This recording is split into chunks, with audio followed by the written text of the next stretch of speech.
तमाम प्रिय लोगों के लिए, हमारे सभी सेवक भाई बहनों के लिए धन्यवाद देते हैं। पास्टर मार्टिन साहब के लिए, उनके परिवार के लिए, उनके समर्पण के लिए धन्यवाद। और प्रभु हमारे प्रिय लोगों के इस प्रेम और समर्पण के लिए हम धन्यवाद देते हैं। अपने बहुत से ज़रूरी कामों को छोड़कर प्रभु वो यहाँ संगति के लिए, एक साथ आत्मिक संगति और सहभागिता के लिए प्रभु जब हम यहाँ इकट्ठा हुए, कि हम आपस में एक दूसरे से संगति करें और प्रभु एक दूसरे के लिए प्रार्थना करें। आपके वचन के द्वारा प्रोत्साहित हूँ, पवित्र आत्मा आप हमारे बीच में हैं, हमसे बोलें और बातचीत करें। और प्रभु हमारे सारे भ्रमों को और सारे बंधनों को प्रभु तोड़े, हमें आजाद मांगते यीशु के नाम से, आमीन।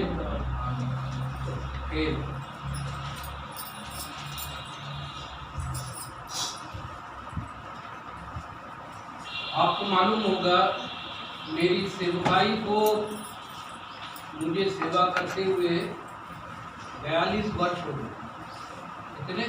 42 वर्ष। जब मैंने सेवकाई को प्रारंभ किया तो प्रारंभिक सेवकाई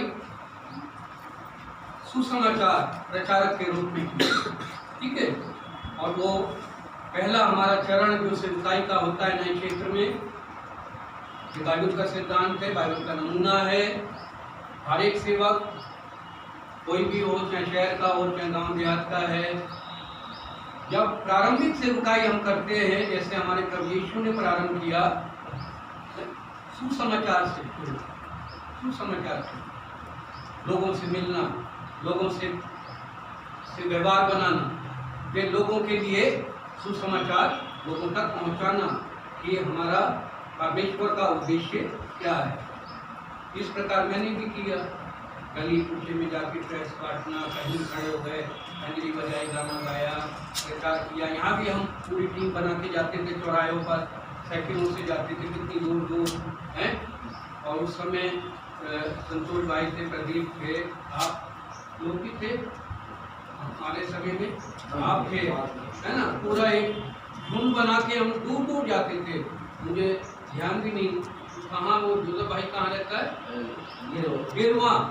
गिरवा तक जाते थे। गिरवा से फिर उधर जाते थे नरैनी रोड, नरैनी से ऐसे घूमते हुए बिसंडा तक और बबेरू तक गए कई बार, और सेवकाई किया। गाँव गाँव में जाते थे, कुर्मे में जाते थे, दुआ करते थे। और ये इसलिए बता रहा हूँ मैं, सेवकाई के चरण होते बुलाहट के अनुसार, उस चीज़ को हमें समझना है। सबसे पहली बात हम नहीं समझ पाते हैं कि हम सेवकाई में आ जाते हैं। कई बार सेवा में आ जाना आसान बात है, या तो हम अपनी इच्छा से आ गए, कोई हमारा कारण होगा, है ना। हमारी भूख प्यास है, हम प्रभु ने हमें बचाया, तो कई बार हम सोचते हैं कि हम औरों को भी बचाएं, ठीक है। और सेवकाई में हम अपने को समर्पित करते कई लोग। लेकिन मैंने अधिकतर देखा सेवकाई करने का न्योता सबके लिए है, सबके लिए द्वार खुला है, सब सेवा कर सकते हैं। मत्ती 28 उसके 18 से 19 20 वचन के अनुसार जाओ और पूरी पृथ्वी के लोगों को क्या सुनाओ, सुसमाचार। जो मैंने तुम्हें सिखाया वो सिखाओ, आमीन।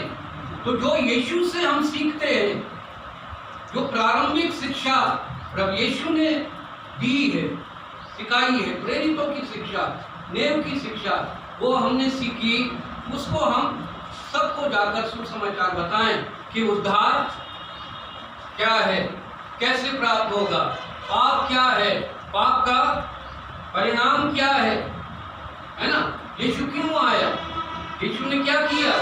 अगर हम यीशु पर विश्वास करेंगे तो हमें क्या प्राप्त होगा, उद्धार प्राप्त होगा, अनंत जीवन प्राप्त होगा, आत्मिक छुटकारा, आत्मिक चंगाई प्राप्त होगी। ये मैंने शुरू किया और फिर धीरे धीरे सुसमाचार प्रचार करते करते लोग जुड़ने लगे, तो फिर एक आराधना स्थापित हो गई है। और जब वो आराधना में आने वाले लोगों ने विश्वास करना शुरू किया और पक्के हो गए, हमने उन्हें बपतिस्मा दिया। ध्यान से सुने, मैं क्या बता रहा हूँ आपको, समझे इस बात।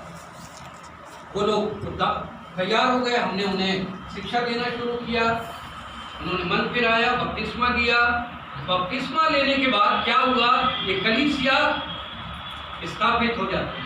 अब जब कलीसिया स्थापित हो जाती है, जहाँ एक झुंड तैयार हो गया, तब वहाँ पर विधिवत रूप में बिल्कुल सिस्टमेटिक हमें सेवकाई हमारी चलनी चाहिए। हालेलुया। नियम नमूने के अनुसार, एक तो हमारे प्राचीनों का नमूना है, प्रारंभिक कलीसियाओं का नमूना है और बाइबल का नमूना, दोनों को मिलाकर हम कलीसिया की सेवकाई कर रहे हैं।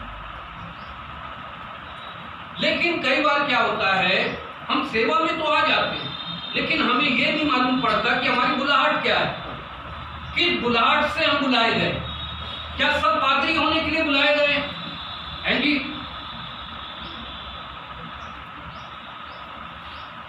क्या सबको परमेश्वर चाहता है सब पादरी बन जाएं? और कोई बुलाहट नहीं है क्या?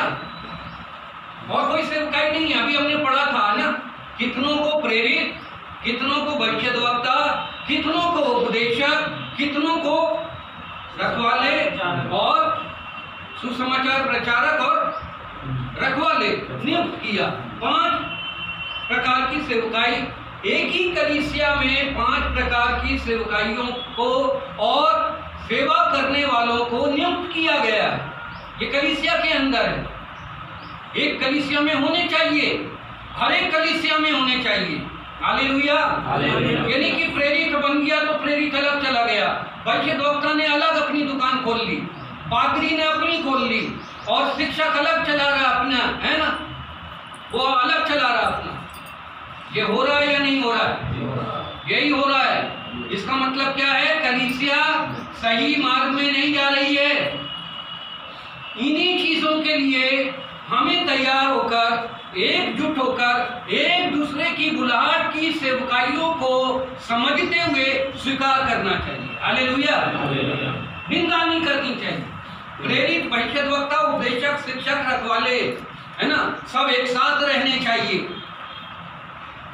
एक साथ रहने चाहिए, एक ही देह के अंग है।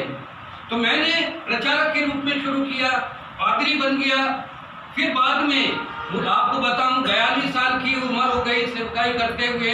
जब 25 साल बीत गए, कितनी बार मैंने प्रार्थना की, प्रभु मुझे मेरी बुलाहट बता, मुझे मेरी बुलाहट बता। 25 साल तक आंख मूंद कर चलता रहा, जैसे जिसने इस्तेमाल करना चाह कर लिया। किसी ने पादरी बोल दिया, किसी ने प्रचारक बोल दिया, जो भी, और कई कारण थे, मैं भी नहीं समझ पाया। परिवार चलाना था, है ना, आर्थिक प्रबंध करना था, बच्चों को पालना था, तो इन सारी चीजों के पीछे ध्यान ही नहीं गया। लेकिन जब परिपक्वता, जब मैच्योरिटी बढ़ी और ध्यान आया कि नहीं, मुझको वचन के अनुसार ये जानना है कि मेरी बुलाहट है क्या, क्या है मेरी बुलाहट। ऐसे तो मैं उछाला जाऊंगा, जो चाहेगा चल इधर चल, उधर चल, ये कर ले, वो कर ले, समझ गए। लेकिन जब हमारी बुलाहट हमें पता चल जाती है, हम अपनी बुलाहट को पहचान लेते हैं, तब हमें उस बुलाहट के अनुसार अपने को तैयार करने की आवश्यकता होती है। हालेलुया। मान लीजिए कि हमारे बच्चे हैं, 1 है, 2 है, 3 है, 4 है। हम अपने बच्चों को, एक बच्चे को बताते हैं कि आपको डॉक्टर बनना है, तो डॉक्टर बनने के लिए उसको कहाँ जाना है, कहाँ भेजेंगे डॉक्टर बनाने के लिए अपने बच्चे को? कौन सी ट्रेनिंग में? मेडिकल ट्रेनिंग में भेजेंगे। इंजीनियर बनाना है, इंजीनियरिंग कॉलेज में भेजेंगे, भेजेंगे या नहीं? दर्जी बनाना है तो कहाँ भेजेंगे? दर्जी के पास। मोची बनाना है तो मोची के पास कि जा तू जूता सिल, है ना, जूते में कीले ठोक, जो भी बनना चाहे, उस क्षेत्र से संबंधित शिक्षा को, प्रशिक्षण को, ज्ञान को हमें हासिल करना पड़ता है। अब जरूरी नहीं है कि बाइबल स्कूल में पढ़ने वाला हर एक व्यक्ति बाइबल स्कूल से पढ़ने के बाद सेवकाई करे, पादरी बने, ये जरूरी नहीं है। या ऐसा कुछ नियम नहीं है, ना यीशु मसीह का नियम है, बाइबल सबको पढ़नी चाहिए, सबको सीखनी चाहिए, लेकिन कलीसिया में होने के नाते आपको सेवकाई में जरूर जुड़ना चाहिए। कलीसिया में कई प्रकार की सेवा है, उससे जुड़ना चाहिए, उसको प्रोत्साहित करना चाहिए। लेकिन बुलाए हुए बहुत हैं, पूरी कलीसिया बुलाई हुई है, लेकिन कलीसिया में से चुने हुए थोड़े हैं। जो थोड़े हैं चुने हुए, उनको सेवा का भार, जो मुख्य सेवा वेदी की सेवा है, जैसे पतरस ने कहा, हमारी सेवा तो क्या है? प्रार्थना और वचन की सेवा है। आप अपने में से 7 सुनाम पुरुषों को चुने, वो कलीसिया की अन्य सेवकाइयों को संभालेंगे, है ना। हम प्रचार करेंगे, हम प्रेरित हैं, हम आत्मिक सेवकाई करें। तो यीशु ने कितनों को प्रेरित नहीं किया। अब मेरी जीवन में क्या हुआ, मैंने पादरीगिरी भी बहुत की, है ना, बहुत पादरीगिरी की, कई कलीसियाएं स्थापित हुई, लेकिन शुरू से मैं अपने जीवन को देखा और जांचा तो वृक्ष फलों से पहचाना जाता है या नहीं। तो मेरे द्वारा जो सेवकाई होती थी, जब उसका आंकलन किया मैंने स्वयं और पूछा, कई प्रभु के बड़े लोगों से पूछा कि मैं ऐसा है, मेरे साथ ये होता है। मैं कहीं जाता हूँ, नए स्थान में प्रचार करता हूँ, लोग आते हैं, उद्धार पाते हैं, कलीसिया स्थापित होती है, 3-4 साल के बाद ठंडा शुरू हो जाता है, मेरे ऊपर डंडे पड़ने शुरू हो जाते हैं, मुझे भागना पड़ता है। और वो 3-4 साल के अंदर ही ऐसा होता है कि प्रभु अपना काम कर जाता है कि जो काम मैंने किया है वो खराब ना हो जाए, कोई ना कोई स्थापित हो जाता है। भले वो चीनी बने, है ना, अपने को चीनी कहलाए, लेकिन वो काम चलता रहता है जैसे भी, ठीक है।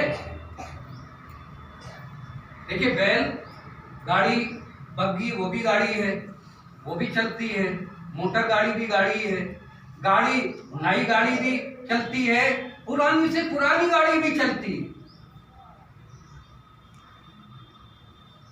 तो काम चलता है, सेवकाई होती रहती है।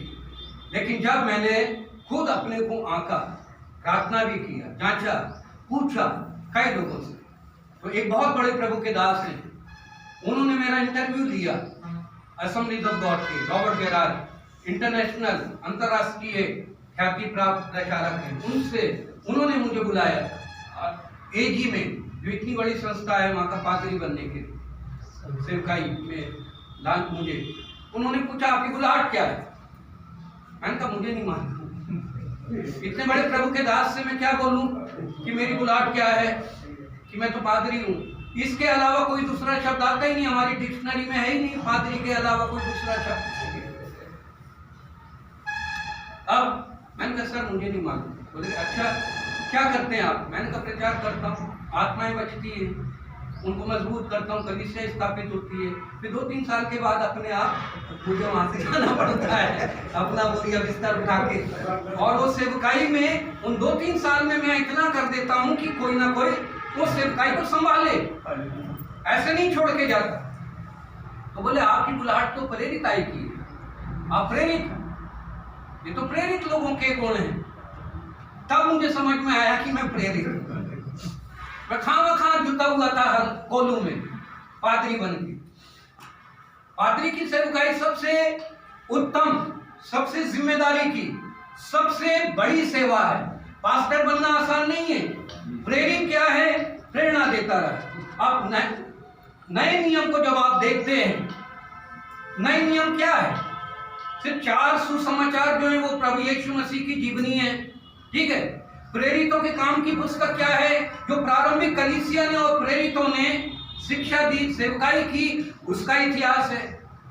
बाकी जितनी प्रकाशित वाक्य को छोड़कर जितनी पत्रियां, चाहे वो याकूब की है, यहूदा की है, पतरस की है, यूहन्ना की है, पौलुस प्रेरित की है, जितनी पत्रियां हैं, ये पत्रियां क्या हैं?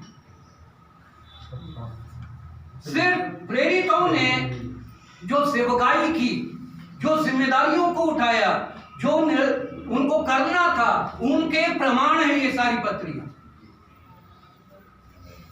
ये पत्रियां बताती हैं कि वो प्रेरित लोग चुप नहीं बैठे, जो प्रेरितों के काम में या सुसमाचार में प्रभु यीशु मसीह के साथ थे, वो 12 प्रेरित, पौलुस आया और कई अन्य आए बाद में। उन्होंने क्या सेवकाई की, किस प्रकार सेवकाई की, उनका नमूना क्या था, उनका आदर्श क्या था, उनका उद्देश्य क्या था, उनके तरीके क्या थे, वो हैं ये पत्रियां। कुरिन्थियों को लिखा, रोमियों को लिखा। क्यों लिखा? क्योंकि ये कलीसियाएं उनके द्वारा स्थापित हुई थी। अपने काम के ऊपर उनकी निगाहें थी, उनकी अगुवाई कर रहे थे वो। ये हैं ये पत्रियां। समझ गए? हम पता नहीं क्या समझते कि नहीं ये तो पवित्र शास्त्र है, ये तो धर्मशास्त्र है। हाँ, वास्तव में धर्मशास्त्र है, पवित्र शास्त्र है, पवित्र आत्मा की प्रेरणा से वो रचा गया है, कलमबद्ध किया गया है। लेकिन वो उनकी वास्तविक जीवन का तरीका, नमूना आप कहाँ से सीखेंगे कि हमें क्या करना है, किससे सीखना है? मसीह से सीखना है। Hallelujah, hallelujah. मेरे पास बहुत विषय हैं और जब मुझे ये पता चला और फिर मैंने अपने को भी जांचा, मैं सुसमाचार प्रचार आज भी कर सकता हूँ या नहीं? पादरीगिरी भी कर सकता हूँ, जब चाहूँ खंजरी उठा के खड़ा हो जाऊँ, कोई नहीं रोक सकता। और जहाँ चाहूँ मैं अपनी वेदी बना दूँ, है ना? मुझे कौन रोकेगा? कोई किसी में ये ताकत नहीं है कि मुझे रोक ले कोई। जहाँ चाहूँ वहाँ अपना तंबू गाड़ू। लेकिन नहीं, उसका एक तरीका होता है, कर सकता हूँ। अभी प्रेरिताई की काम कर रहा हूँ। प्रेरिताई का काम क्या है? अगुवाई करना, स्थापित करना, दूसरों को के ऊपर सही नेतृत्व करना, लीडरशिप, हायर लीडरशिप बोलते हैं इसको, उच्च अगुवाईपन। और वो होना चाहिए। और अगुवाईपन में क्या होता है? पक्षपात नहीं होता। पक्षपात नहीं होता कि आप मुझसे कम जानते हो, मैं शहर से का हूँ, मुझे 42 साल हो गए, आपको 4 साल हुए, ये नहीं चलता अगुवाईपन। हम सब क्या हैं? सहकर्मी हैं। Hallelujah, hallelujah, hallelujah. भेदभाव नहीं। ये है कि मैं पहले आया तो मेरा अनुभव ज्यादा है, मेरा अध्ययन ज्यादा हो गया, मेरे पास आपसे ज्यादा अनुभव हो गया, बस इतना फर्क है। हम एक ही जुए में हैं। हमारा प्रभु, हमारा कप्तान एक ही है। हम एक ही बुलाहट में बुलाए गए। बुलाहट का जो तरीका है, बुलाहट में काम करने के अलग अलग जिम्मेदारियां प्रभु ने मुझे और आपको सौंपी हैं, अलग अलग जिम्मेदारी सौंपी। तो सबसे मुख्य बात मेरा कहना आपसे ये है, बहनों के लिए भी है, बहनों को नजरअंदाज नहीं कर रहा हूं मैं। हमारी बुलाहट क्या है, इसके ऊपर थोड़ा सा आप सोचिए। और जब हम अपनी बुलाहट को पहचानेंगे तो प्रभु हमें सही हमारा मार्गदर्शन भी करेगा और उस बुलाहट के अनुसार हमें अपने को तैयार करने का मौका भी मिलेगा कि नहीं, हमारी बुलाहट प्रचारक की है तो प्रचारक को क्या होना चाहिए? सुसमाचार प्रचार करने की पूरी सामर्थ्य, अधिकार और हिम्मत होनी चाहिए। डर नहीं होना चाहिए, भय नहीं होना चाहिए। Hallelujah, hallelujah. डरपोक लोग सुसमाचार प्रचार नहीं कर सकते। समझौता करने वाले लोग सुसमाचार प्रचार ना करें।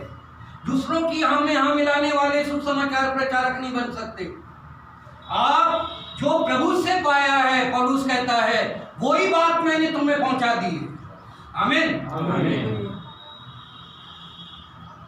प्रभु से पाए, प्रभु से हमने क्या पाया है, वही बात। यीशु ने क्या आज्ञा दी? परम आज्ञा क्या है? जो मैंने तुम्हें सिखाया, जो तुमने मुझसे सीखा, जो मैंने तुम्हें बताया है, वो बात जाकर बता। मिलावट नहीं, हाँ में हाँ नहीं मिलाना मुंह देखकर नहीं।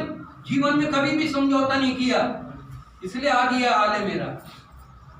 तुम होगे बड़े, लेकिन नहीं, समझौता नहीं, बुलाहट से समझौता नहीं, अपने विश्वास से समझौता नहीं, और जिस कार्य के लिए प्रभु ने हमें स्थापित किया उससे कभी भी समझौता नहीं। मर जाए तो मर जाए, भूखे रहे तो रहें, कोई बात नहीं, मैंने सहा है, मैंने किया। और जब मैंने बुलाहट को पहचाना, प्रभु ने द्वार खोलना शुरू किया। कई बाइबल कॉलेजों में मैं पढ़ाता हूँ, दिल्ली में, बाहर भी जाता हूँ। और फिर प्रभु ने मुझे स्वयं भी मौका दिया कि मैं अपना भी बाइबल स्कूल चलाऊं, बाइबल कॉलेज।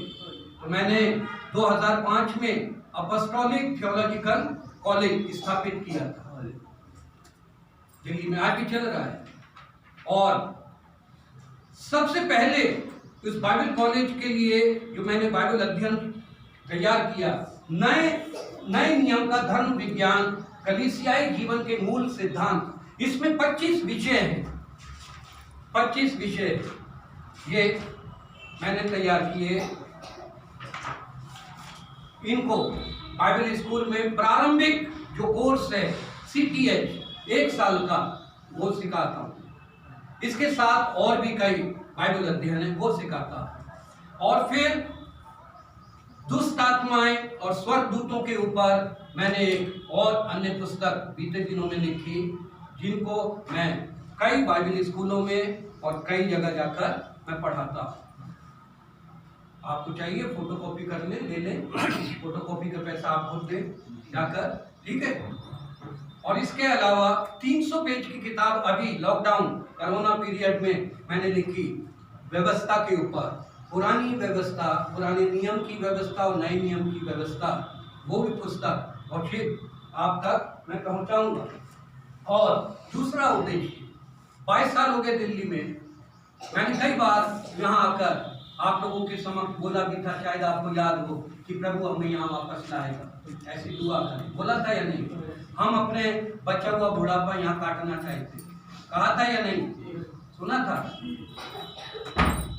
अब मुझे लगता है वो समय आ गया है कि हमें अपने बाकी का जीवन, जो दर्शन प्रभु ने यहाँ दिया था, तो सेवकाई यहाँ मैंने की। मैं किसी की सेवकाई को भेजने नहीं आ रहा चाहूँगा, बल्कि मदद करूँगा। हालेलुया। चाहे वो मिशन की हो, चाहे वो गैर मिशन की हो, चाहे वो BCI की हो, चाहे वो CCI की हो, चाहे वो ECI की हो, मुझे कोई मतलब नहीं। प्रभु की सेवकाई सही से होनी चाहिए। मेरा बस एक ही उद्देश्य है। हालेलुया। कोई भी लेवल ले लीजिए, कोई भी बोर्ड लगा लीजिए, है ना, हीरा लाल का लगाएं, चाहे आप पन्ना लाल का लगाएं, कोई मतलब नहीं, बोर्ड कोई भी, लेकिन अंदर जो मटेरियल है वो सही होना चाहिए, वो सही होना चाहिए और सही हाथों में जाना चाहिए, सही उसका उपयोग होना चाहिए। जो कलीसिया स्थापित हुई इस क्षेत्र में, हम किसी को दोष नहीं देंगे, सबका सहयोग है। मिशन का बहुत बड़ा सहयोग है। मिशन नहीं आता तो शायद मैं भी नहीं आता, जूलिया साहब भी नहीं आते हैं, और सेवकों को मौका नहीं मिलता। इसलिए मिशन को दोष ना दें, मिशन की प्रॉपर्टी को दोष ना दें, उनमें कोई खामी नहीं है, हम में दोष है, हम में कमियां हैं, हमारे अंदर मनुष्य में खामियां हो, इसलिए मिलकर सेवा करें, आगे बढ़े, एक दूसरे को प्रोत्साहित करें। और मेरा विषय है 1 कुरिन्थी 3 अध्याय 9 वचन से 17 वचन, और मेरा जो विषय है तो ये है पौलुस प्रेरित की कलीसियाई सेवा का नमूना। लिख ले हेडिंग, पौलुस प्रेरित की कलीसियाई सेवा का नमूना। बाइबल से प्रमाणित करेंगे, हम अध्ययन करेंगे। 1 कुरिन्थी 3 अध्याय 9 से 17 वचन पढ़िए।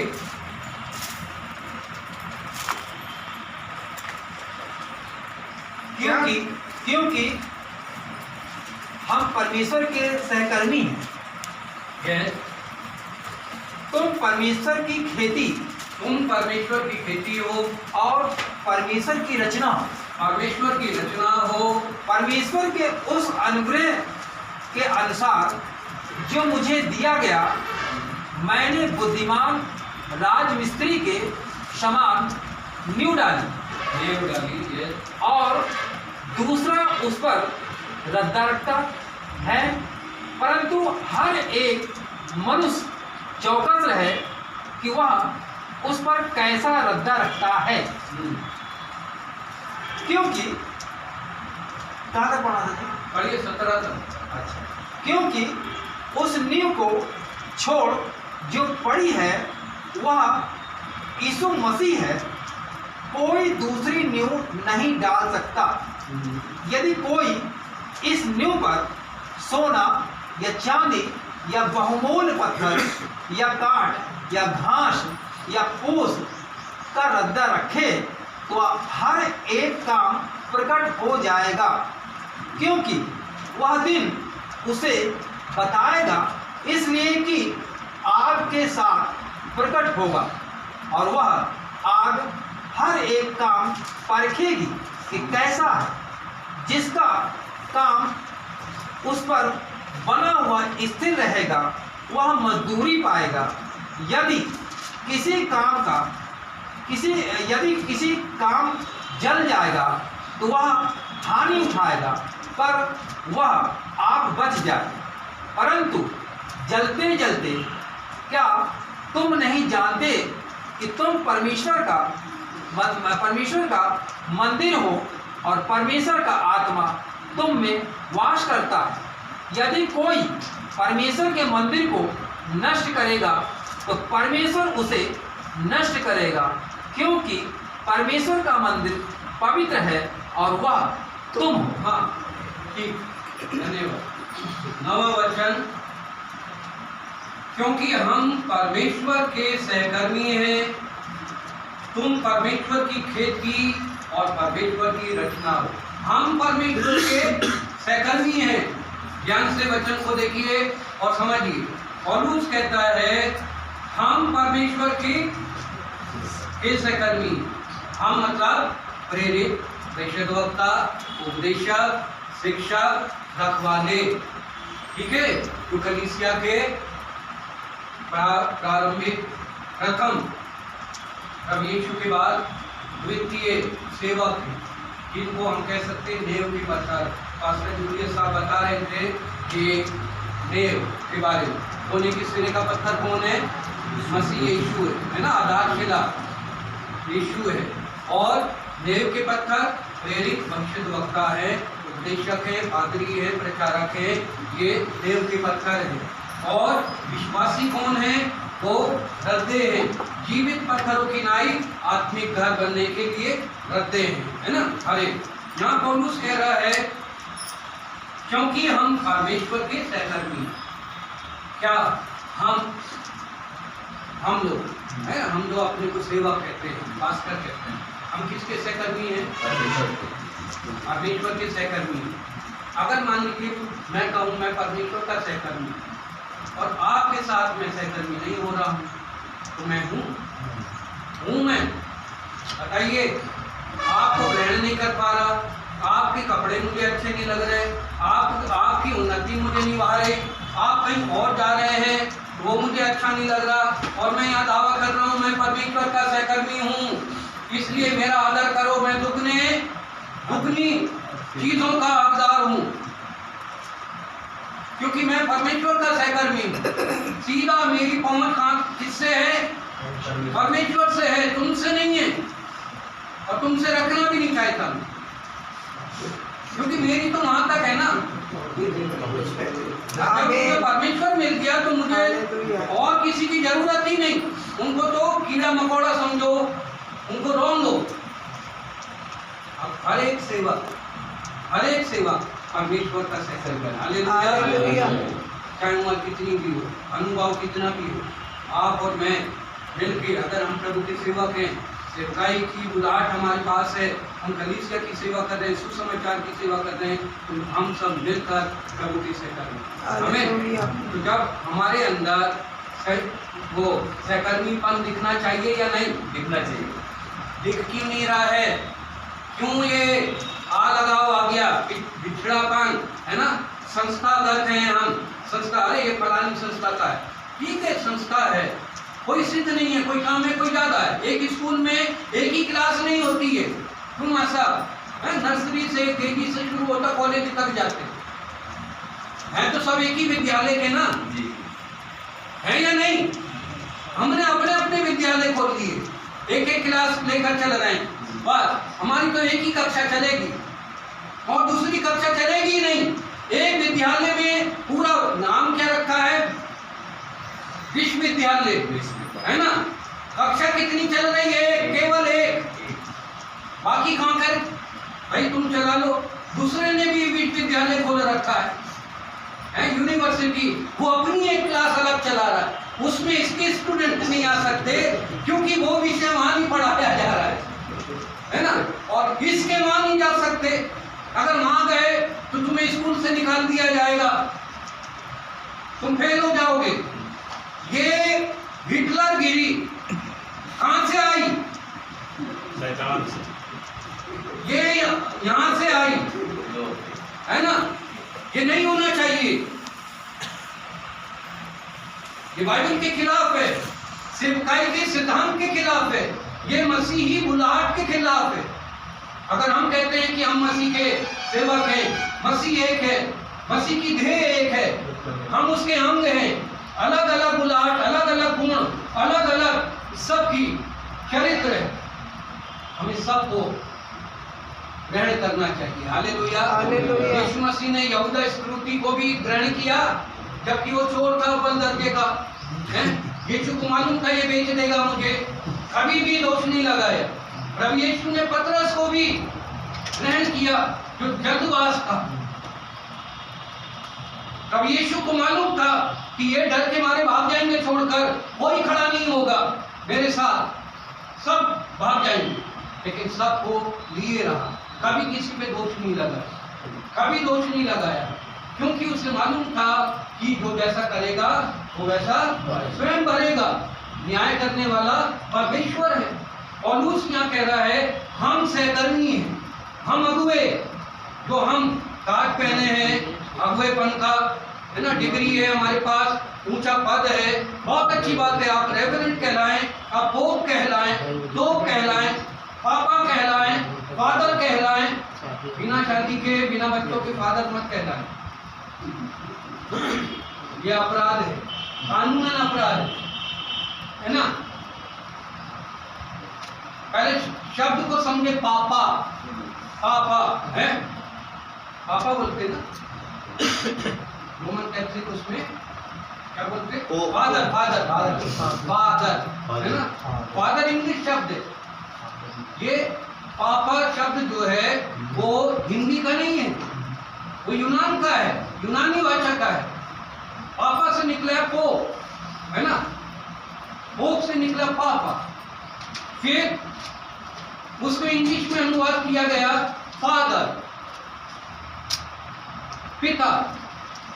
पिता के गुण है, पिता का चरित्र है, टोगा पहनने से पिता नहीं बनते, चरित्र होना चाहिए, पिता की जिम्मेदारियों को समझना चाहिए। पिता का मतलब है घर का प्रधान, प्रमुख। मैं किसी संस्था के बारे में, किसी सिद्धांत के बारे में नहीं बोल रहा, मैं सच्चाई बोल रहा हूँ, ठीक है। ओ मार्टिन लूथर ने इसी का विरोध किया था 1517 ईस्वी में कि पोप के सामने सब घुटने के बन जाएंगे और पोप के सामने ही अपने पापों का प्रायश्चित करेंगे। मार्टिन लूथर ने बोला नहीं, बाइबल ऐसी शिक्षा नहीं है, सिर्फ पिता, तू मुझे छोड़ किसी दूसरे को परमेश्वर ना कहना है। हे हमारे स्वर्गीय पिता, हम किसको कहते हैं? परमेश्वर को। और पृथ्वी पर हमारा एक ही पिता हो सकता है जिससे हम पैदा हो, और कोई तीसरा पिता नहीं है ना, होना भी नहीं चाहिए। बाइबल में कहीं नहीं लिखा कि जिनको प्रभु ने नियुक्त किया है कलीसिया में वो फादर कहलाए, पिता कहलाए, नहीं। ये एक संस्था का नमूना है, एक उनको करने दीजिए, उन्हें करने दीजिए, वो अपने को पिता बोले, बेटा बोले, माँ बोले, दादा बोले, कुछ भी बोले, उनका चलने दीजिए, हमें कोई गिला शिकवा। लेकिन बात ये है, पौलुस कहता है हम तो परमेश्वर के सहकर्मी। Hallelujah, hallelujah. किसके सहकर्मी? परमेश्वर। और आगे, तुम परमेश्वर की खेती और परमेश्वर की रचना हो। तुम मतलब तुम कौन? हम सब। अरे नहीं, आप तो सेवक हैं, प्रेरित हैं, भविष्यद्वक्ता हैं, उपदेशक हैं, शिक्षक हैं, आप तो सीधे सहकर्मी हैं। हम अब ये तुम किसके लिए कहा गया? तुम कौन? खेती कौन? विश्वासी। जो हमारी जिम्मेदारी है, हम सहकर्मी हैं, परमेश्वर के सहकर्मी हम, पादरी, प्रेरित, उपदेशक, शिक्षक, रखवाले हम सहकर्मी हैं, और जिनको भी जो हमें सौंपे गए हैं वो खेती है। किसकी खेती है? किसकी खेती है? परमेश्वर। किसकी खेती? परमेश्वर की खेती। और क्या है? रचना। ठीक है, हम किसकी खेती में काम कर रहे हैं? परमेश्वर के खेत में काम कर रहे हैं। परमेश्वर के खेत में काम करने का तरीका कैसा होना चाहिए? परमेश्वर के काम करने वालों को परमेश्वर ने कैसी रचना की, परमेश्वर ने कैसी सृष्टि की, इतना व्यवस्थित। आज तक बड़े बड़े साइंटिस्ट, बड़े बड़े वैज्ञानिक उसकी खोज में लगे हुए हैं कि इतने रंग बिरंगी पेड़ पौधे, पशु पक्षी, नाले और पहाड़, झील, झरने, आसमान में तारागण, ये सारी व्यवस्था सिर्फ एक बार में परमेश्वर ने कहा हो जा तो हो गया। और अभी भी वैसे ही नियमित रूप में रात और दिन हो रहे हैं, मौसम बदल रहे हैं, कोई परिवर्तन नहीं हो रहा है। हालेलुया। परमेश्वर की खेती, परमेश्वर के खेत में मैं और आप भेजे गए परमेश्वर के कर्मचारी हैं, हम सहकर्मी। हमारी जिम्मेदारी है कि उस खेती को करें। खेती करने का एक अलग सिद्धांत होता है, नमूना होता है। परमेश्वर को बहाना चाहिए ऐसी खेती। परमेश्वर उल्टे सीधे काम पसंद करेगा? परमेश्वर ने अच्छा बीज दिया है तो बीज कहाँ डालना है? रास्ते चलते फेंक दो, सुअरों के रौंद दे सुअर उसको, पक्षी उड़ा कर ले जाएं, पैरों के नीचे रौंद दिए जाए। परमेश्वर का सुसमाचार, परमेश्वर का वचन, मसीह के जीवन का अनुभव कहीं भी छितरा दो, गंदे नाले में फेंक दो। हम कहाँ सुसमाचार प्रचार करते हैं? एक बीज बोने वाला निकला, जैसे हम निकले हुए हैं बीज लेकर, और हम कहाँ बीज लेकर? बीज कौन किसका है? परमेश्वर के भंडार का बीज है, परमेश्वर का वचन है, वो हमें सौंपा गया। कितनी बड़ी बात! उसका हिसाब लिया जाएगा, कितने किलो बीज आपको दिए गए हैं और किस किस्म के बीज दिए गए थे। चावल के, गेहूं के, दाल के, मूंग के, मसूर के, उड़द के, मूंगफली के, आलू के, सब्जी के, काय के बीज, कौन सी किस्म का बीज हमें सौंपा गया। मौसम के अनुसार जो फसल होती है वो बीज लेकर निकला, उसने कहाँ फेंका? फेंक दिए रास्ते चलते, फिर झाड़ियों में फेंक दिए। बीज खत्म करने, झोला खाली करके 5 बजे मिशन में वापस आना है, वाचनालय बंद करके।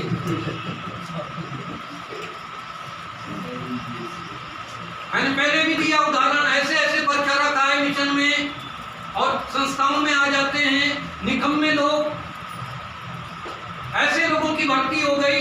एफबीएम क्रूसेड जब शुरू हुआ भारत में, वो व्यक्ति आज भी जेल में है, वो कोरियन व्यक्ति। जितने भी हिंदुस्तानी थे उसको भिखारी बना दिए।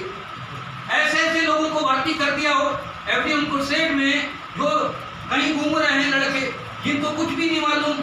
चलो भाई भर्ती हो रही है, साइकिल मिलेगी, पेट्रोमैक्स मिलेगा, कपड़े मिलेंगे, पैसा मिलेगा, बोरा भर भर के तुम्हें घर घर जाके गॉस्पेल बांटनी है, पर्चे बांटने हैं। उन्होंने क्या किया?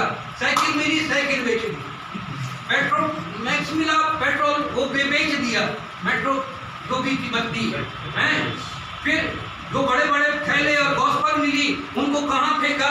नाले के अंदर, गंदे नाले में फेंक दिए। कई बोरे मिले। और वो व्यक्ति कोरिया के बैंकों से इतना लोन लिया था, करोड़ों अरबों रुपया, आज जेल में सड़ रहा है भारतीय हिंदुस्तानियों के कारण। ऐसे ऐसे प्रचारक नियम में बांध दिया, सुबह 8 बजे से लेकर 12 बजे तक वाचनालय में बैठो, भले वहां मक्खी मारते रहो, कुछ भी करते रहो। फालतू लोग आते हैं, उल्टी सीधी बातें करते। बैठा है पादरी, क्यों 4 घंटे, 8 घंटे, 6 घंटे की नौकरी करनी है?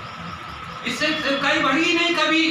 उन्होंने कहा क्या करना, पेट पल रहा है, बच्चे पल रहे हैं, हमारा काम चल रहा है, रहने को मिल गया सब कुछ, लेकिन सही बुल्हाट पाए हुआ अगर कोई आ जाए तो उसको रहने नहीं दिया है। वाचनालय भी, और कई ऐसे आ गए, हाँ साहब जाली में से देखते रहते, अंग्रेज लोग, अधिकारी लोग जाली में से, आज भी देखते हैं अधिकारी लोग जाली में से, बाहर का नहीं, बाहर से अंदर का नहीं दिखता, अंदर से बाहर का दिखता है, ऐसी जादुई जाली है। सीसी कैमरा है, सीसीटीवी कैमरा आज ही नहीं लग रहा, बहुत पुराना है। आपको नहीं मालूम कि आप कैमरे की निगाह में हैं।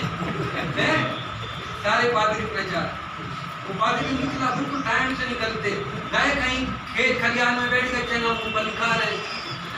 फिर उसके बाद बोले, मिशनरी परेशान हो गया, बोले क्या करें, ये हमें मालूम करना चाहिए प्रचारक जाते कहाँ हैं, सही कर रहे हैं या नहीं कर रहे। तो विदेश गए, छुट्टियों में लौटते हुए मीटर लिया है ना, माइलोमीटर, साइकिलों में फिट कर दिया। और पादरी मिशनरियों के भी बाप, क्योंकि हिंदुस्तानी पानी पिया है, उनका अरे आप पता चलेगा प्रचारक कितने किलोमीटर गया है। प्रचारक घर से गुड़ मूंगफली ले गया और बैठे हैं दोनों पार्क में, साइकिल का चिपका घुमा रहा है, खिला एक दूसरे को खिलाए जा रहे हैं। कितने किलोमीटर, 20 किलोमीटर चल के आए। शाम को आप आइए हमारे साथ चाय पीजिए। तो ऐसा होता है, ये बुलाहट नहीं, बीज बोने वाला निकला, कहाँ बीज बोया, रास्ते में फेंक दिया, झाड़ी में फेंक दिया, पथरीली भूमि में फेंक कर आ गया। झोला खाली करना है, गलती से अच्छी भूमि में गिर गया बचा कुचा, गलती से जो बचा था उसने किसी खेत में फेंक दिया, चलो कुछ तो बड़ा हो। तो हाँ, इतनी भी सूझबूझ होनी चाहिए ना कि पूरे का पूरा खराब ना हो जाए, कम से कम है। वचन का प्रचार कहीं तो बहुत अच्छे से देते हैं, कहीं मिलावट नहीं करते, कोई समझौता नहीं करते, बिल्कुल सही से चल रहे हैं, है ना, और कहीं ऐसी की तैसी मिलाते आ जाते हैं, क्या करना चाहिए नहीं कर। तो ये पौलुस कहता है परमेश्वर की खेती, तुम परमेश्वर की खेती, कलीसिया परमेश्वर की खेती है, उसमें मैं और आप सहकर्मी, चाहे एक विश्वासी, दो विश्वासी, छोटे बच्चों से लेकर बड़े बुजुर्ग सब उसमें परमेश्वर की खेती में पौधे, परमेश्वर की बारी के पौधे, हर एक को सींचना, हर एक की देखभाल करना, हम मजदूरों का, हम किसानों का, सहकर्मियों का जिम्मेदारी कि हम उन्हें सींचें। आमीन, हालेलुया। अगर आपने सेब का पेड़ लगाया, आम का, अमरूद का, केले का, जो भी, जब तक वो छोटा होता है तब इसकी देखभाल करने का क्या मतलब है, क्यों इसने है, जोर से बोलो। छोटे में तो उसका देखभाल बाल्टी में उसका शुरू से नहीं, बड़ा होगा तब देखेंगे, जब बड़ा हो गया तो बिल्कुल टेढ़ा हो गया। आप देख लो, आप देख लो, अब पादरी परेशान, अरे बचपन से संडे स्कूल क्यों नहीं चलाया, अपने घर के बच्चों को क्यों नहीं शिक्षा दी, अब जब बड़ा हो गया बिल्कुल टेढ़ा, तलवार के समान, अब बोल के देखो तलवार चलेगी, हैं? बचपन से उस पौधे को सींचना है, हालेलुया, बचपन से उसकी देखभाल करना है। कलीसिया में छोटे छोटे बच्चों को कभी भी तिरस्कार ना करें, उनको हटाए नहीं। यीशु ने कहा बच्चों को मेरे पास आने दो, ये कल की पीढ़ी है, ये भविष्य है कलीसिया का, ये सेवकाई है। हम भी बच्चे थे, हम भी बैठते थे, हमें नहीं मालूम था, हमारे माँ बाप को भी नहीं मालूम था कि मैं पादरी बनूंगा। वो पादरी क्या, पादरियों का बाप बनूंगा, है? इतना बड़ा पादरी बनूंगा कि मैं बाप बनूंगा। लेकिन बचपन से अगर सींचे उन पौधों को, आगे चल के अच्छा फल देंगे। हालेलुया, है ना। तो ये हमारी जिम्मेदारी है। परमेश्वर की खेती में हम सहकर्मी हैं, परमेश्वर की रचना में मैं और आप सहकर्मी हैं।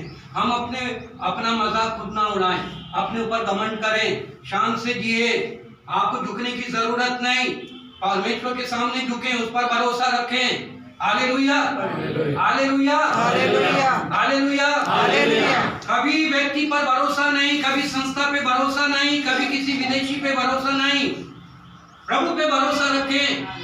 परमेश्वर के पास हमारी सारी आवश्यकताओं के लिए कल का सारा प्रबंध है।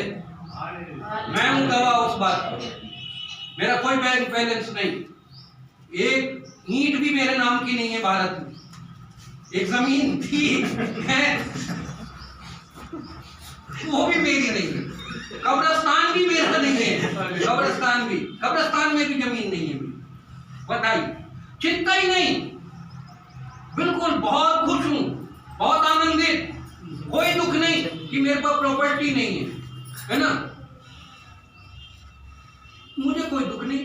अरे जिनकी प्रॉपर्टी उनसे पूछो कितनी मुसीबत होती है, बच्चों में तनाव, परिवार में तनाव, है ना, कितना डर और भय। भैया प्रभु धन्यवाद, आपने मुझे इन मुसीबतों से बचाया। आमीन। प्रॉपर्टी होना अच्छी बात है, बुरी बात नहीं है। प्रभु हमें दे, मुझे भी दे, शायद आप में से कोई किसी के दिल को खोल दे बेच सके, है ना, लेकिन आपकी जरूरत पर पक्का काम करवाऊंगा। पहले तो मैं मूर्ख था, बुद्धू था, बेवकूफ था, अब तो एकदम जाके पक्का तुरंत रजिस्ट्री करवा दूंगा।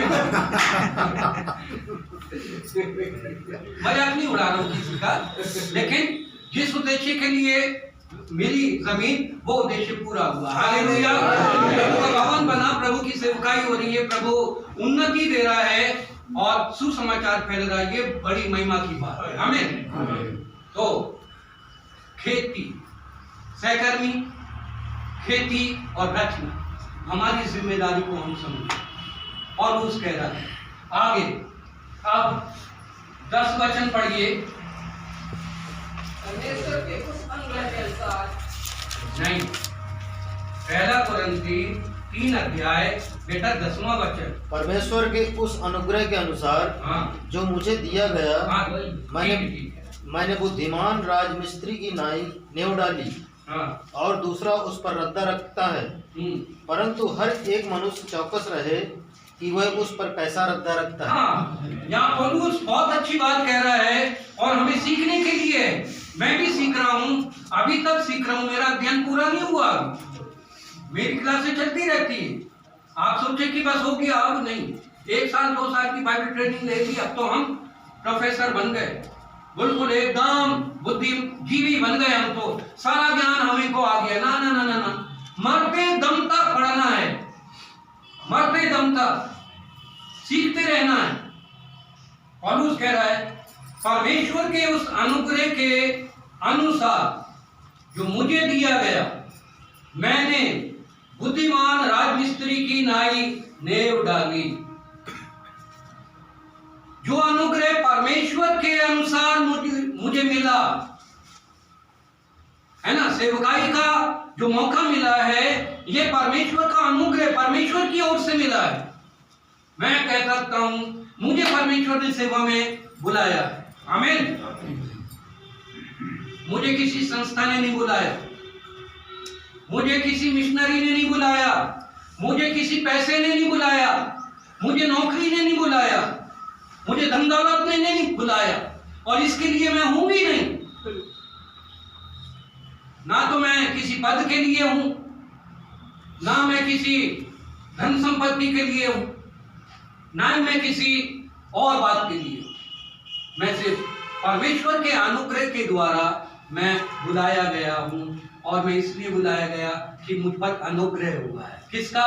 परमेश्वर। हालेलुया। सेवकाई में आने से पहले हमारे ऊपर परमेश्वर का अनुग्रह पहले हो, किसी संस्था का अनुग्रह की जरूरत बाद में। हालेलुया। मनुष्य का भी अनुग्रह चाहिए, यीशु मसीह के ऊपर परमेश्वर का भी अनुग्रह था और मनुष्य का भी अनुग्रह था, लेकिन पहले परमेश्वर का अनुग्रह हो, फिर आपके लिए लोगों का अनुग्रह अपने आप खुल जाएगा। हालेलुया। क्योंकि जब परमेश्वर का अनुग्रह पौलुस के ऊपर हुआ, तो पौलुस कहता है इसलिए मैंने बुद्धिमान राजमिस्त्री की नाई नेव डाली है। क्या डाली है? नेव। नेव मतलब, नेव का मतलब आधारशिला का मतलब बुनियाद। बुनियाद का प्रारंभिक काम। प्रारंभिक काम मैंने शुरू कर दिया, मैंने नेव डाल दी, ठीक है, मैं चला गया यहां से इस काम को करके, है ना। प्रेरित नेव डालता है, प्रारंभिक काम करता है। अब उसके ऊपर कोई दूसरा आएगा, रद्दा रखेगा। अब ये उसकी जिम्मेदारी है, नेव कैसी है और रद्दा कैसा है, दोनों में तालमेल होना चाहिए। Hallelujah, hallelujah. नेव अलग, रद्दा अलग, तालमेल नहीं बैठेगा, नेव नहीं बिगड़ेगी, रद्दे उखड़ जाएंगे। समझ गए? नेव मजबूत है क्योंकि परमेश्वर के अनुग्रह पाए हुए एक अभिषिक्त व्यक्ति ने डाला है नेव, किसी बिजनेसमैन ने नहीं डाला। एक दुख उठाने वाले सेवक डाल के गया, पौलुस प्रेरित ने डाला है, मसीह ने नेव डाली है, अपने को क्रूस पर चढ़ाया है, कोड़े खाए हैं, दुख उठाया है, स्वर्ग की महिमा को त्यागा है, शून्य बना है, दास के स्वरूप में प्रकट हुआ, मनुष्य की समानता में प्रकट हुआ, उसके सर रखने के कोई स्थान नहीं था, लोमड़ियों के बाट और परिंदों के बसेरे थे, लेकिन खुदावंद यीशु मसीह के लिए कोई स्थान नहीं था। वो मारा हुआ, कूटा हुआ, त्यागा हुआ था, लोगों में उसकी दुर्दशा थी, कोई पहचान नहीं थी, लोग उसे देखकर मुंह मोड़ लेते थे। समझ गए? वो था प्रारंभिक, उसने नेव डाली है। किसी पोप ने, तोप ने नेव नहीं डाली कलीसिया में, पतरस ने नेव नहीं डाली, पौलुस ने नेव नहीं डाली, मसीह ने नेव डाली। और वो जब मसीह आया तो परमेश्वर का अनुग्रह लेकर आया, और जो प्रारंभिक प्रभु के दास लोग वो अनुग्रह से, अनुग्रह के द्वारा स्थापित होते। परमेश्वर का अनुग्रह हम पर होना चाहिए। Hallelujah, hallelujah, hallelujah. हर एक सेवक, मैं आपको प्रोत्साहित कर रहा हूं, उत्तेजित कर रहा हूं, मैं आपको जागृत कर रहा हूं, आपको खंडित नहीं कर रहा हूं। दुनिया के झमेलों की ओर कान ना लगाएं। कौन क्या कर रहा है करने दीजिए, बाढ़ में जाए, निंदा नहीं, विरोध नहीं, वो ये कर रहा है, वो कर रहा है, ये कर रहा है, बाढ़ में जाए, जाने दीजिए, करने दीजिए। आप अपने आप, शैतान हमें हमारे उद्देश्य से फिराना चाहता है, इसलिए ये झमेले की बातें हमारे बीच में लाता है, कड़वे बीज लेकर आता है।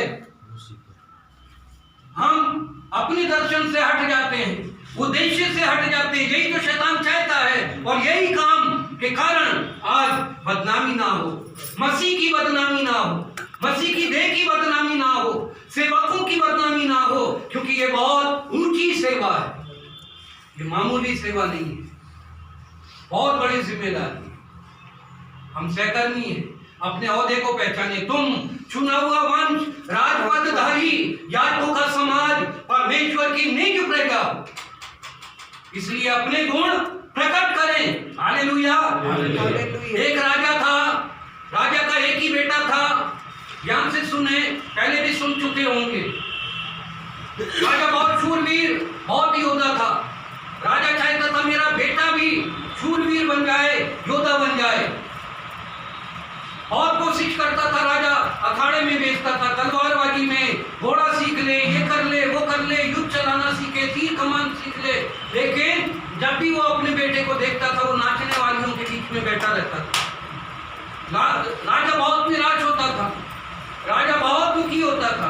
तब राजा ने समिति बुलाई, अपने लोगों को बुलाया, सांसदों को बुलाया, क्या करना चाहिए।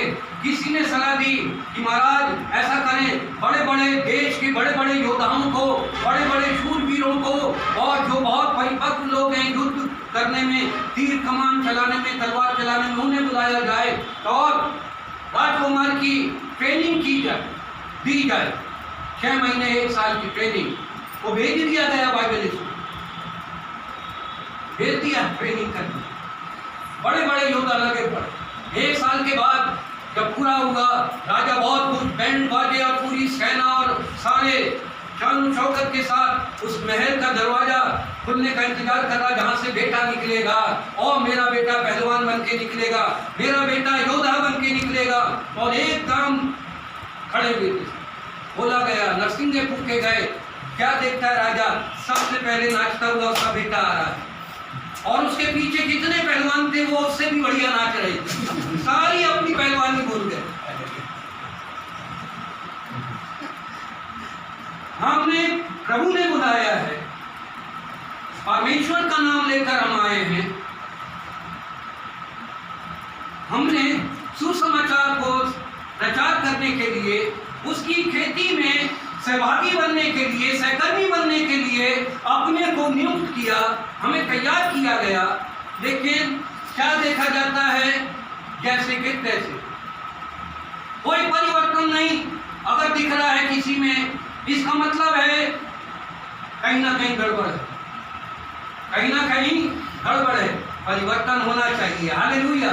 स्कूल में बच्चा जाए तो बच्चे को पढ़ना लिखना आना चाहिए या नहीं? आना चाहिए। हैं? सेना में भर्ती किया है तो बंदूक चलाना आना चाहिए या नहीं? आर्मी की ट्रेनिंग लेके फिर भी गुल्ली डंडे से खेल रहा है? क्या फायदा? बाइबल की ट्रेनिंग लेकर बाइबल का प्रचार करने के लिए, कलीसिया की सेवा करने के लिए हम तैयार हुए हैं। प्रभु ने हमें बुलाया, अनुग्रह किया है, तो हमारे अंदर कुछ अलग आना चाहिए या नहीं? हम किस चीज में उलझे हुए हैं? यहाँ पर मैं जानता हूँ, मैं यहाँ की एक एक नस को जानता हूँ, एक एक बातों को जानता हूँ। कौन है? किसी को अधिकार नहीं है ना, किसी को दबा के रखने। परमेश्वर हमारा न्याय करेगा। और पौलुस क्या कहता है कि मैंने बुद्धिमान राजमिस्त्री की नाई नेव डाली। आपने जो अपने काम की नेव डाली है, किस बुद्धिमान मिस्त्री के समान डाली है? बताइए। पूरी योग्यता, पूरी क्षमता, पूरी समझदारी के साथ हम अपनी सेवकाई को स्थापित करें। नेव डालने का मतलब है स्थापित सेवा। हमारी स्थापित सेवा है, तुम्हारी है क्या? डर क्यों जाते हो?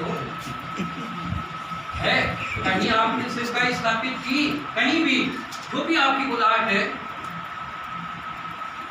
सेवकाई स्थापित है। कितने लोगों के पास कलीसिया है? कलीसिया नहीं है? अरे जोर से बोलिए, मुझे सुनाई कम देता है। कलीसिया का मतलब क्या है? झुंड। घर का नहीं, प्रॉपर्टी की बात नहीं कर रहा हूँ। झुंड है, आराधना चलाते हैं, आराधना चला रहे हो ना बाबा? बस वही तो पूछ रहा हूँ, भ्रमित क्यों हो रहे हैं? कलीसिया किस किस के पास कलीसिया है? जो कलीसिया विश्वासियों का झुंड है आपके पास है। राजा राम नाम है आपका, चित्रकूट में है आप, आपका इनके साथ सेवा करते हैं। किसी संस्था के साथ नहीं या स्वतंत्र नहीं? संस्था के साथ, EGM के साथ है। EGM के साथ। EGM क्या? Internal press ministry. प्रेस कहाँ का है? मिर्जापुर। गुड, अच्छी बात, बहुत बढ़िया। देखिए, जब हम यहाँ थे कोई नहीं था, सिर्फ यही मिशन का नाम देखिए, आज दूर दूर के मिशन आने लगे, है ना? BCI आ गया है, पता नहीं कौन कौन से कई मिशन आ गए। पहले कोई नहीं, किसी में हिम्मत नहीं थी, है? अब कितने मिशन आ गए। सबका स्वागत है, हालेलुया, सबका स्वागत, सब हमारे भाई हैं। बहुत अच्छी बात। और भी मिशन आने चाहिए। मैं तो यहाँ अगर आ गया तो मैं कई मिशनों को न्योता दे दूंगा, भैया आओ और अपनी दुकानें खोलो, है ना? आओ करो, सबको न्योता दे दूंगा। कई संस्थाएं आ जाएं, काम करें अपने अपने, लेकिन आपस में लड़े भिड़े नहीं, एक दूसरे का दुकान बंद ना कराएं। अपनी तराजू, अपना बाट, है ना, अपना थैला संभालें, सामान चोखा बेचें, ग्राहकों को मजबूत करें, है ना? आपस में भी लेन देन करें। अगर आपकी दुकान में कोई चीज कम पड़ जाए तो पड़ोस की दुकान से ले लें, वहां मिल जाएगी। अगर वहां मिलती भी है तो वहां जाइए शौक से, ना मैं नहीं लूंगा यहाँ से, भले मैं ये चीज ना बेचूं लेकिन लूंगा नहीं, लेना है ना? तालमेल बैठाना है, मिलजुल के रहना है। अगर किसी के पास है, किसी से कोई अलग अलग संस्था, अलग अलग लोग विचार है सबका, सबसे मिलजुल के रहे। मैंने बुद्धिमान राजमिस्त्री की नाई क्या डाली? नेव डाली। उदाहरण है बाइबल में दो नेव डालने वालों का उदाहरण। एक मूर्ख ने मकान बनाया, मूर्ख ने कहाँ बनाया? बालू पर। आंधी तूफान आए, घर ढह गया। बुद्धिमान ने चट्टान पर घर बनाया, आंधी तूफान आए, घर स्थिर रहा। हालेलुया। बुद्धिमान राजमिस्त्री किनाई, मैंने नींव डाली, और आगे कहता है और दूसरा उस पर रद्दा रखता है। मैंने नींव डाली, उस पे जो रद्दा रख रहा है, मेरी जिम्मेदारी पूरी, मेरा न्याय मेरे काम के अनुसार होगा। हालेलुया। रद्दा रखने वालों का न्याय उनके हिसाब से होगा। इसलिए मैं भयभीत नहीं हूँ, मैं निश्चित हूँ।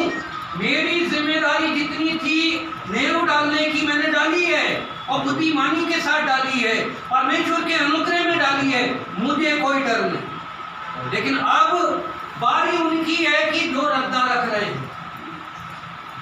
कौन सा रख रहे हैं रद्दा? वो मुख्य बात, क्योंकि बिना रद्दे काम ऊपर बढ़ेगा नहीं, है ना। अगर रद्दा सही है, बिल्कुल मजबूत है, अच्छी क्वालिटी की ईंट है, अच्छा सीमेंट, अच्छा बालू और अच्छे मिस्त्री इस्तेमाल किए गए हैं, अच्छा प्लास्टर हुआ है, अच्छा रख रखाव हो रहा है, तब तो काम बना रहेगा। अन्यथा आंधी तूफान आएंगे, भूकंप आएंगे और वो बिल्डिंग टिकेगी नहीं। लेकिन नींव कभी भी ध्वस्त नहीं होती। आप देख लीजिए, अगर नींव अच्छी डली है तो नींव पूरी बिल्डिंग को संभालती है, जैसे कि गुरिया साहब ने बताया था। नीति वचन 24 का 3 और 4 पढ़िए।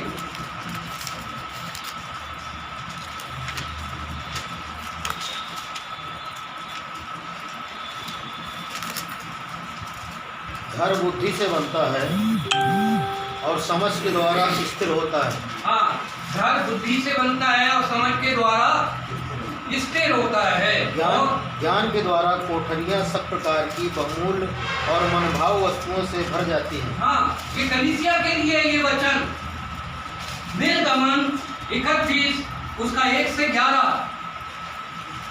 निर्गमन 31 1 से 11। फिर यहोवा ने मूसा से कहा,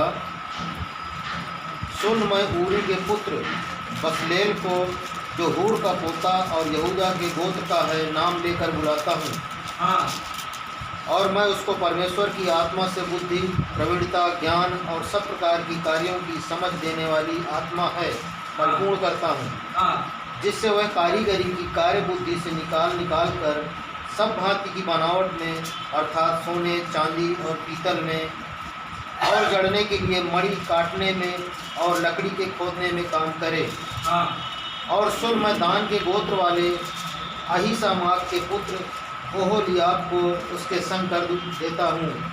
वरन जितने बुद्धिमान हैं उन सबों के हृदय में मैं बुद्धि देता हूँ, जिससे जितनी वस्तुओं की आज्ञा मैंने तुझे दी है उन सबों को वे बनाएं, अर्थात मिलाप वाला तंबू और साक्षी पत्र का संदूक और उस पर का प्रायश्चित वाला ढकना और तंबू का सारा सामान और सामान सहित मेज और सारे सामान समेत चौके सोने की दीवट और धूप वेदी और सारे सामान सहित होम वेदी और पाए समेत हौदी